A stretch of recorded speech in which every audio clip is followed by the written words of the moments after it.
రాష్ట్రంలోని కల్లుగీత కార్మికుల రక్షణ కోసం ప్రభుత్వం ప్రత్యేక కిట్ సిద్ధం చేసింది. తాటి ఈత చెట్లు ఎక్కే క్రమంలో ప్రమాదాల బారిన పడకుండా ఉండేందుకు కాటమయ్య రక్షణ కవచం పేరుతో నేటి నుంచి ఆ కిట్లు పంపిణీ చేయనుంది. రంగారెడ్డి జిల్లా అబ్దుల్లాపూర్ మేట్ మండలం లష్కర్గూడలో తాటివనంలో ముఖ్యమంత్రి రేవంత్ రెడ్డి ఆ రక్షణ కిట్లు అందించనున్నారు. తాజా వివరాలు మా ప్రతినిధి సతీష్ ప్రత్యక్ష ప్రసారం ద్వారా అందిస్తారు. గీతా కార్మికుల రక్షణ కోసం తెలంగాణ ప్రభుత్వం ప్రత్యేకమైనటువంటి రక్షణ కిట్ను తయారు చేయడం జరిగింది. గీతా కార్మికుల కులదైవం అనేటువంటి కాటమయ్య పేరుతో ప్రత్యేకంగా కిట్ను సిద్ధం చేసింది. మరి కాసేపట్లో ముఖ్యమంత్రి రేవంత్ రెడ్డి అబ్దుల్లాపూర్ మెట్లోని లష్కర్గూడ తాటివనంలో గీతా కార్మికులకు అందజేయబోతున్నారు.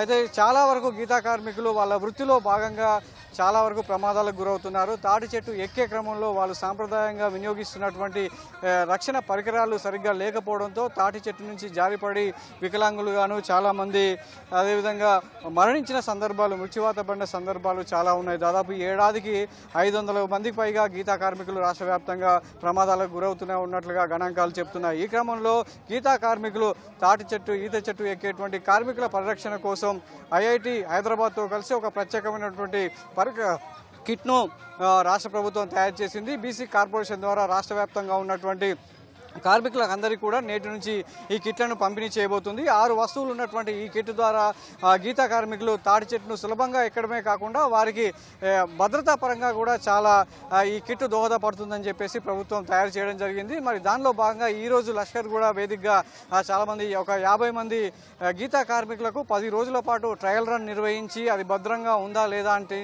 చెప్పేసి టెస్ట్ చేసిన తర్వాతనే వారికి ఈరోజు ఈ లష్కర్గూడ వేదికగా ముఖ్యమంత్రి స్వయంగా అందించబోతున్నారు. దీనికోసం అంతా కూడా ఇప్పటికే రంగారెడ్డి జిల్లా యంత్రాంగం అంతా కూడా ఏర్పాట్లు పూర్తి చేసిందని చెప్పొచ్చు. 11:30 నుంచి 12:30 వరకు ఈ కార్యక్రమం జరగబోతుంది. అంతేకాకుండా గీతా కార్మికుల సంబంధించినటువంటి సంక్షేమం కావచ్చు, వాళ్ళ ఆరోగ్య భద్రత కావచ్చు, లేదంటే పని స్థలాల్లో తాటి చెట్టు ఎక్కే క్రమంలో వారి భద్రతకు సంబంధించి కూడా ముఖ్యమంత్రి వారితో స్వయంగా మాట్లాడి వారితో సహపంక్తి భోజనం కూడా చేయబోతున్నారు. దీనికి సంబంధించి అయితే అన్ని ఏర్పాట్లు పూర్తి చేశారు. మన దగ్గర కొంతమంది గీతా కార్మికులు ఉన్నారు, వాళ్ళని అడిగి తెలుసుకుందాం. పెద్దనే మీ పేరేంటి, ఎన్ని సంవత్సరాల నుంచి మీరు తాళెక్కుతున్నారు? 40 సంవత్సరాలు సార్. ఎక్కబట్టి 40 సంవత్సరాలు.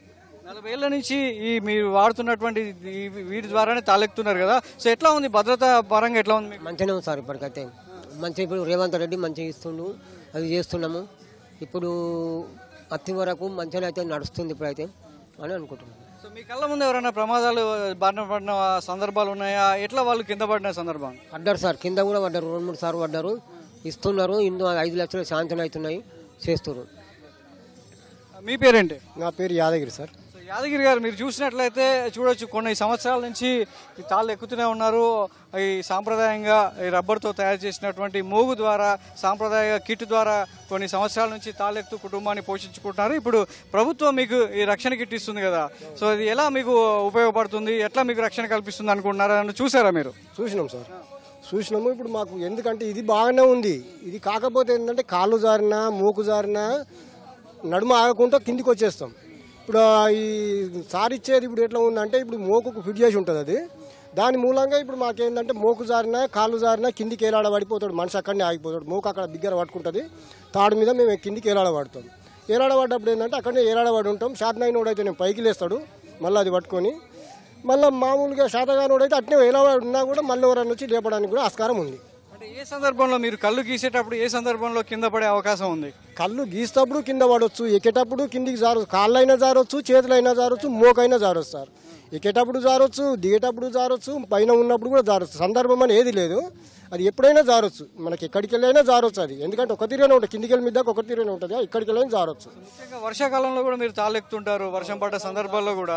ఆ సందర్భంలో ఇవి వర్షం పడుతున్నప్పుడు ఇవి వేసుకొని ఎక్కేటప్పుడు ఎంతవరకు భద్రంగా ఉంటాయి? చాలా కష్టం సార్. వర్షాకాలంలో తాడు నానున్నదంటే ఎక్కడం చాలా కష్టము. చాలా ఎక్కినా కూడా అసలు పచ్చిగుంటే ఎక్కొద్దిగా యాక్చువల్గా, అది ఏదేమన్నా కానీ ఒట్టిగా అయితేనే ఎక్కాలి, లేకుంటే మాత్రం ఊకోవాలి. గట్టిగా అయినాకనే తాడిందా లేదా, ఎన్నదా లేదా చూసి ఎక్కాలి. ఇంతవరకు ఇట్లాంటి రక్షణ కిట్లు మీ కులదైవం కాటమయ్య రక్షణ కిట్ పేరుతో ఇస్తున్నారు కదా, ఇంతకుముందు ఏమన్నా ఇచ్చారా? ఇవి ఇప్పుడు ఎంత? ఇప్పటిదాకా అయితే ఏం ఇవ్వలేదు మాకు, ఇప్పుడే ఫస్ట్ ఇస్తున్నది. ఇంతకుముందు చాలా వచ్చినాయి, మిషన్ వచ్చింది అన్నారు, మెట్లతోటి ఎక్కేది అన్నారు, ఏది మాకు ఉపయోగపడలేదు. కానీ ఇదైతే ఉపయోగపడుతుంది. ఎందుకు ఉపయోగపడుతుంది అంటే ఎక్కడం సేమే, దిగడం సేమే, అంతా సేమే. కాకపోతే భద్రత కోసం జారినప్పుడు మనిషి కాళ్ళు జారినా, చేతులు జారినా, మోకు జారినా, ఏది జారినా ఏమైందంటే ఆ తాడు అనేది క్లిప్ అక్కడ పట్టుకొని ఉంటుంది.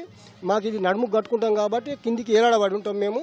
ఏలాడబడి ఉన్నప్పుడు ఇంకోటి గుతికి కూడా ఇప్పటిదాకా మాకు గుతిసిపోతుంది. తాడు మీదకి వెళ్ళి జారినామంటే గుతి కింద పడిపోద్ది. మళ్ళీ మాకు ఉపయోగం దొరకదు. ఇప్పుడు ఒకటి గుతికి ఒకటి తాడిచ్చాడు దానికి కాలు కట్టుకోవడానికి. గుతి ఊసిపోయినా కూడా కాలుకి ఏలాడబడి ఉంటుంది. తర్వాత ఏంటంటే అది ఊసిపోయినప్పుడు ఏలాడబడి ఉన్నా మనం చదువుకుంటప్పుడు మళ్ళీ కిందికి కూర్చున్నాక ఏలాడబడ్డాక కాళ్ళకు ఆ గుతిని కూడా చదువుకొని జర షార్ట్నైనోడు అయితేనేమో తాడు పట్టుకొని లేచి మళ్ళీ మోకేసుకొని దిగి రావచ్చు. సరే నాలాంటి వాడు అయితే ఒకవేళ దిగిరాని పరిస్థితి ఉంటే అట్నే ఏలాడబడి ఉన్నా కూడా ఎవరన్నా వచ్చి పైకి వెళ్ళి కిందికి వెళ్ళి లేపితే మళ్ళీ సెట్ చేసుకొని రావచ్చు సార్. యాదగిరి చెప్పండి, అంటే చాలా వరకు తాడి చెట్టు ఎక్కాలంటే చాలా దారుఢ్యంగా ఉండాలి, బలిష్టంగా ఉండాలి. కానీ ఈ తరం మీ కుటుంబంలో ఉన్నటువంటి ఈ తరం పిల్లలు తాళ్ళెక్కుతున్నారా? ఇంకా మీ వయసులో ఉన్నటువంటి చాలా మంది తాళ్ళెక్కడానికి ముందు చూపుతున్నారు, కానీ ఈ తరం ఎందుకు ఎక్కట్లేదు? ఈ తరం ఎక్కట్లేదు సార్. ఎందుకో మరి ఈ తరం దీని మీద ఆసక్తే చూపట్లేదు సార్. వీళ్ళు ఇప్పటి వాళ్ళు మాత్రం దీని గురించి పట్టించుకుందాం చేద్దామన్న ఆలోచన లేదు. ఇంకొకటి సార్, మా ఏరియాలో కళ్ళు గిరాకీ లేదు సార్. కళ్ళుకు డిమాండ్ లేదు. ఏమంటే గీయాలు ఒక ఆదివారం ఒక నాడే కళ్ళు అమ్ముడు పోతుంది, లేకుంటే పండుగ నాడో పబ్బం నాడో అమ్ముడు పోతుంది. లేని రోజు తీసుకుపోవాలి, ఆడ పోసి పెట్టాలి. పోసి పెడితే అది రూపాయికి కూడా ఎవడు అడగడు. అది ఫస్ట్ మనం ఎప్పుడైతే తాడెక్కుతున్నామో అక్కడికి వస్తేనే గిరాకీ. అమ్ముకున్నాము అనుకోవాలి, పైసలు మా దగ్గర పడ్డాయి అనుకోవాలి. లేదు అంటే తీసుకొచ్చి ఇంటికాడ పెట్టినామా అది ఒక రూపాయికి కూడా ఎవడు అడిగేటోడు ఉండడు. మీ పిల్లలు ఎక్కుతారా తాళ్ళు ఎక్కడానికి అనుకుంటారా? తెలియదు సార్. ఏమంటారు వాళ్ళు? మా పిల్లలు రమేష్, ప్రవీణ్ ఏం చదువుతున్నారు? 15 చదివింది సార్. చిన్న ఆయన, పెద్ద ఆయన 12 చదివిండు. ఊరుకుండు చదువుతలేదు, ప్లాట్ల దందా చేస్తారు అంతే సార్. సో ఇది గీతా కార్మికులు చెప్తున్నారు.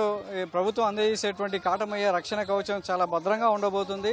ముఖ్యంగా వర్షాకాలంలో చాలా ప్రమాదాలు జరిగే అవకాశం ఉంటుంది కాబట్టి ఈ రక్షణ కిట్ ద్వారా తమకు భద్రత పరంగానే కాకుండా కళ్ళు గీసే సమయంలో తీసుకొచ్చేటువంటి కుండ కూడా చాలా భద్రంగా ఉంటుంది, ఎక్కడ కింద పడే అవకాశం లేదు అని చెప్తున్నారు. చాలా వరకు కూడా ఒక దశలో వీళ్ళు కూడా ఒక ట్రయల్ రన్లో పాల్గొనడం జరిగింది. మరి కాసేపట్లో దీనికి సంబంధించి లష్కర్ కూడా తాటివనంలో ట్రయల్ రన్ స్వయంగా వీక్షించబోతున్నారు. ఆ తర్వాత ముఖ్యమంత్రి ఒక 5 కార్మికులకు, గీతా కార్మికులకు స్వయంగా ఈ కిట్లు అందజేసి ఇక్కడ ఉన్నటువంటి గీతా కార్మికులందరితో కలిసి సహభంక్తి భోజనం చేయబోతున్నారు. మరి గీతా కార్మికులకు ఈ వేదికగా ప్రభుత్వం ఎలాంటి ప్రకటన చేయబోతుంది, వారి సంక్షేమం కావచ్చు, వారి ఆరోగ్య భద్రత కోసం ఎలాంటి ప్రకటన చేయబోతుంది, ముఖ్యమంత్రి ఏం చెప్పబోతున్నారు అనేది సర్వత్రా రాష్ట్ర వ్యాప్తంగా ఉన్నటువంటి గీతా కార్మికులంతా కూడా ఎదురు చూస్తున్నారు.